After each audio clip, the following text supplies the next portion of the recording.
Good morning. A lot of people have asked me about this 3D box from Special Delivery, my Ludum Dare 53 game. Placed 8th overall in the jam. A lot of compliments came regarding this box and the quote-unquote wizardry or sorcery around it. I always find that interesting when people credit me for doing something special when I feel like this is actually really hacky, simple solutions to my problems. Originally, this box, when I started, didn't have colliders and 3D colliders. The colliders aren't 3D, they're 2D box colliders, but every face of the box has that 2D collider on it. And it just so happens that when you rotate these, it still works. Does it still work? Look, it makes those funny shapes. But in 2D space, it still works. Right? So the physics just happened to work out for me. Nothing special. I didn't write anything special for the physics to work. This just is all Unity out of the box. What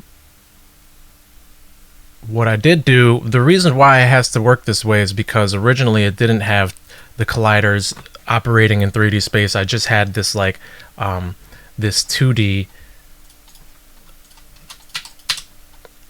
I had the one-dimensional or the two-dimensional collider on the box, and the problem was that when it rotated in any kind of way, so if it rotated kind of like this, you'd still have this square, but the pistons might look like they should be hitting the corners of the box, and they weren't hitting the corner of the box.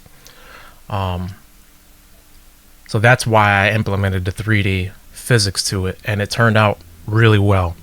All luck.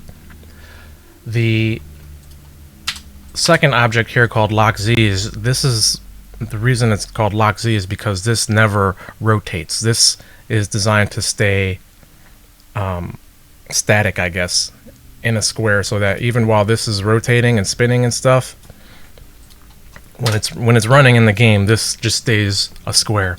This is more for interacting with the environment triggers, so changing the screen so it hits the camera zone. I never wanted a majority of the box to be on the screen, but then this corner over here hit the camera zone, and then we shift to the next screen when we're actually mostly still on the screen before that. I think that still happens sometimes because I did get some reports of bugs of people, the box not staying within the camera not following the box into the next screen. I'm not totally sure how it happened. What I think happened is the box would enter a zone while rotating in some form or fashion, right? So the corner of the box would hit the zone. I don't know how it happens. Don't even let's not even figure that one out because it's not important. I just wanted to show you guys how this is kind of set up.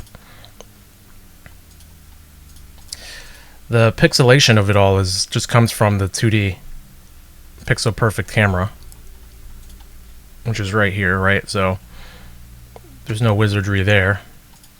And again, each of these are literally just sprites in 3D space.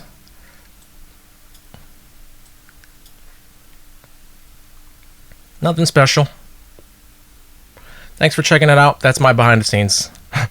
Let me know what y'all think about that if you want to know a little bit more. I know my presentation is probably kind of whack, but I'm practicing, so yeah, thanks.